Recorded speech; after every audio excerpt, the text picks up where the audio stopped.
Sanchar సాథీతో smart phone యూజర్లకు లాభమా నష్టమా? ఇది గ్రౌండ్ లెవెల్లో ఏం తేల్చుతుందో తెలియదు కానీ రాజకీయంగా మాత్రం పెద్ద రగడే చోటు చేసుకుంది.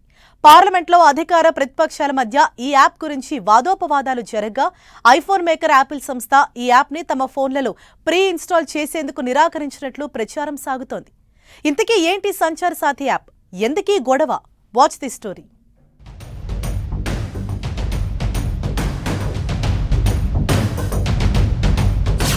సంచార్ సాథీతో సైబర్ నేరాల నుంచి రక్షణ, ఇది ప్రభుత్వ వాదన.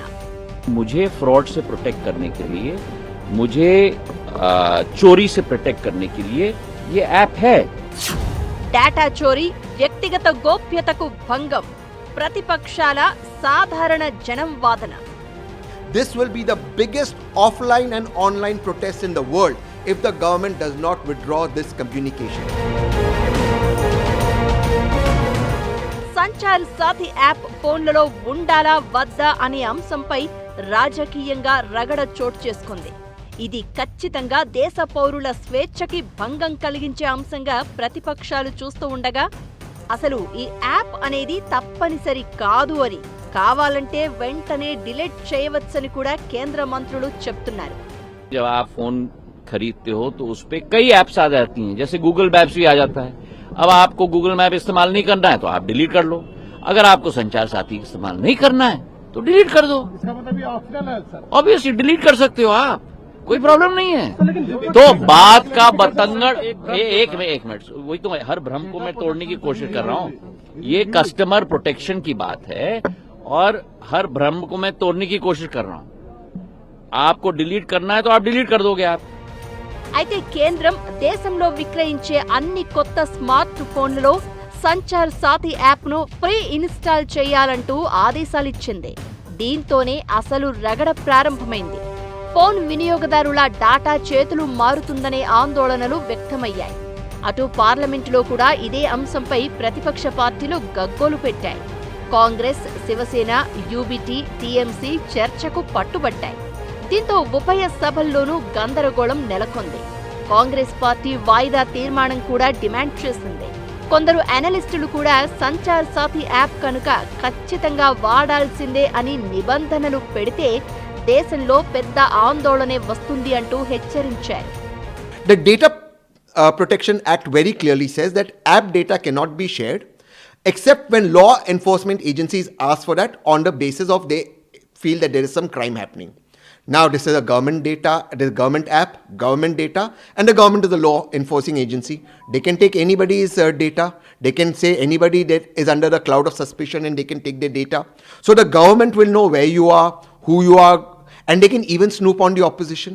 Do we want to give the government so much power in a democratic nation? In my opinion, this app is against Article 21, the right to life, liberty and privacy. ఈ ఆందోళనల నేపథ్యంలో పార్లమెంటరీ వ్యవహారాల మంత్రి కిరణ్ రిజిజు సంచార్ సాథీ యాప్ పై వివరణ ఇచ్చే ప్రయత్నం చేశారు.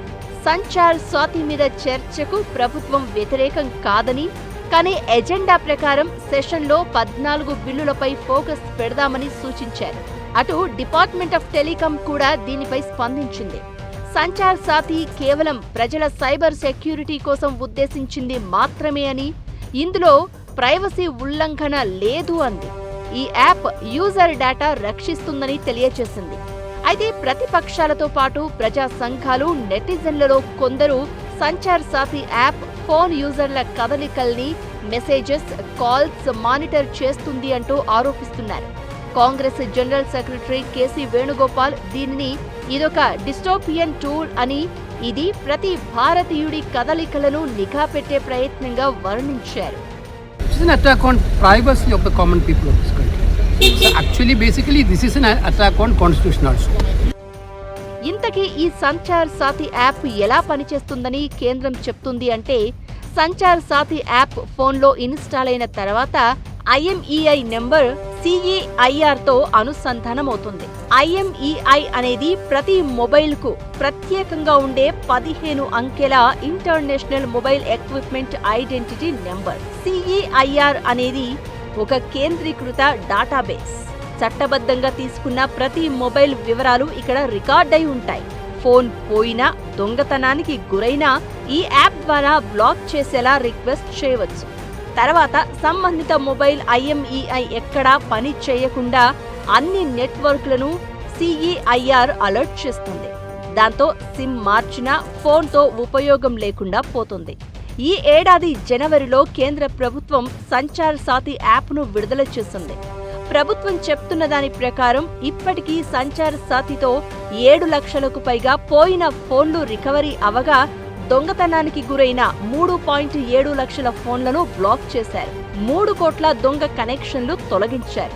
అయితే ఈ ఫోన్ బ్లాక్ చేయడం, దొంగ ఫోన్లను రికవరీ చేయడం అనేది సంచార్ సాథీ యాప్ లేకపోయినా కూడా చేయొచ్చు. కానీ ఇలా ఫోన్ కొంటున్నప్పుడే ఇన్బిల్ట్ గా ఇలా యాప్ ని ఇన్స్టాల్ చేయమని ఆదేశాలు జారీ అవడంతోనే రగడ ప్రారంభమైంది.